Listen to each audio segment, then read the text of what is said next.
मार्ग बर्फबारी के बाद वाहनों की आवाजाही के लिए बंद हो गया है। तकरीबन 86 किलोमीटर लंबे इस मार्ग पर बर्फबारी के बाद प्रशासन ने एहतियाती तौर पर वाहनों की आवाजाही अस्थायी रूप से स्थगित कर दी है। प्रशासन के मुताबिक राजधानी टॉप समेत कई इलाकों में 4 से 5 इंच बर्फबारी हुई।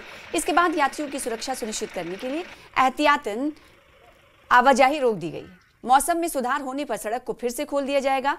यात्रियों को सलाह दी जाती है कि वो 7006526985 पर जिला नियंत्रण कक्ष से सड़क मार्ग को लेकर अपडेट लें और उसी के बाद सफर पर निकलें।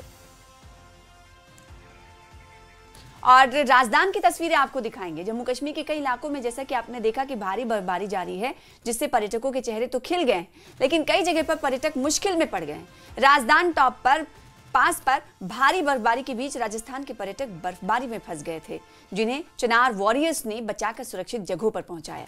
तो ये फंसे हुए लोगों के लिए कहीं ना कहीं तशवीशनाक बात है और ऐसे में ध्यान भी रखना चाहिए कि आप किस जगह का इंतखाब कर रहे हैं, कहां जा रहे हैं। लेकिन वॉलंटियर्स यहां पर मौजूद रहते हैं। बर्फबारी में राजस्थान के जो पर्यटक फंसे थे उन्हें बाहिफाजत निकाल लिया गया।